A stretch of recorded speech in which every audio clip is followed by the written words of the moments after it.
आज हम संस्कृत व्याकरण में स्वर संधि पढ़ेंगे। स्वर संधि का दूसरा भेद, गुण स्वर संधि, जिसका सूत्र है आद्गुण। देखिए, नियमों के अनुसार अर्थात नियमों के आधार पर हम संधि और उसके भेद को आसानी से समझ सकते हैं, आसानी से पहचान सकते हैं। देखिए कैसे पहचान सकते हैं। जैसे ये है हमारे ये स्वर दिए गए हैं कि जब ये आपस में मिलते हैं तो इनसे क्या बनेगा। ठीक, देखिए जैसे हमारा एक शब्द है देवेंद्र है। अब मैं इसको विग्रह करूँ तो कैसे पहचानेंगे। इसमें देखिए देव प्लस इंद्र है। अगर आप संधि पहचानना चाहते हो तो सबसे पहले उसका विग्रह करके देखिए, उसके स्वरों का मिलान करके देखिए, तब आसानी से समझा जाएगी। यहाँ से अ प्लस ई बराबर क्या हुआ, ए की मात्रा बन गई। दोनों को ऐसे अगर मिलाया तो क्या हुआ, इनसे ए की मात्रा बनी है, ये वाली देवेंद्र।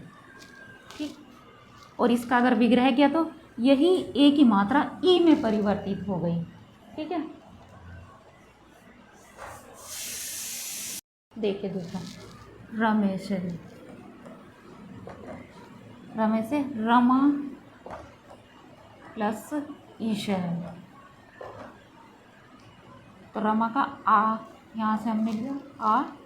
ठीक, यहाँ से हमने क्या लिया आ प्लस ई। जब दोनों को इनको ऐसे मिलाकर लिखा, मतलब इनकी कौन सी मात्रा बनेगी मिलाने से, इनके दोनों के मिलाने से कौन सी मात्रा बनेगी। जब किसी शब्द पर मिलाकर इनको लिखा जाएगा तो कौन सी मात्रा बनती है, ये वाली मात्रा बनती है। ठीक है, ये जैसे, तो इस पर इससे हम आसानी से ऐसे पहचान सकते हैं कि गुण स्वर संधि है। ठीक है, कि स्वर संधि का इसमें कौन सा भेद है। केवल हमें क्या ध्यान रखने हैं, ये स्वर ध्यान रखने कि इनको मिलाने से कौन सी मात्रा बनेगी।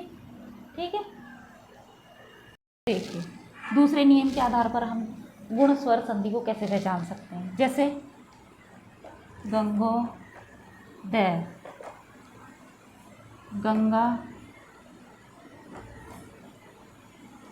प्लस उदय, अर्थात गंगा का उदय। यहाँ पर क्या है, यहाँ आ प्लस ऊ, दोनों को मिलाकर कौन क्या बन गया, औ, औ बन गया। ठीक, जैसे गंगोदय, ऐसे यहाँ पर कौन सी मात्रा लगी है, ओ की मात्रा लगी हुई है। आप देख सकते हैं। दूसरा नियम दिखा देती हूँ मैं।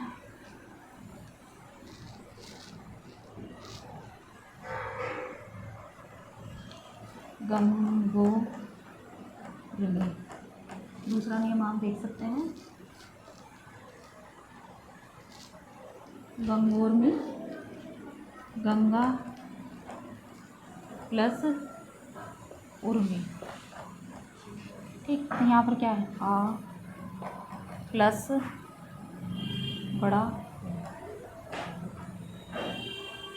यहाँ पर कौन सी मात्रा बनी हुई है, इसको मिलाने से बनेगी। ठीक है, ओ,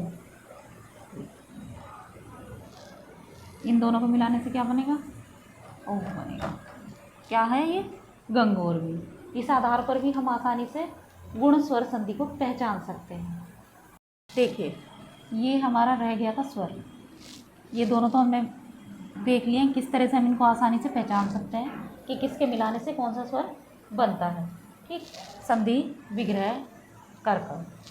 अब देखिए, जब ये अ और आ है, ये दो के बाद, चाहे अ हो चाहे आ हो, के बाद र आए, री, अर्थात री आने पर क्या होगा, अर बन जाएगा। क्या बनेगा, अर बनेगा। देखिए किस तरह से बनेगा, महर्षि, महर्षि अर्थात महा प्लस ऋषि, यहाँ से अ प्लस री, ये क्या बन गया, अर बन गया। तो इस आधार पर भी हम पहचान सकते हैं कि शब्द में, दिए गए शब्द में कौन सी संधि है, संधि का कौन सा भेद है। ये बड़ा सरल तरीका है, बहुत सरल तरीका है गुण स्वर संधि पहचानने का।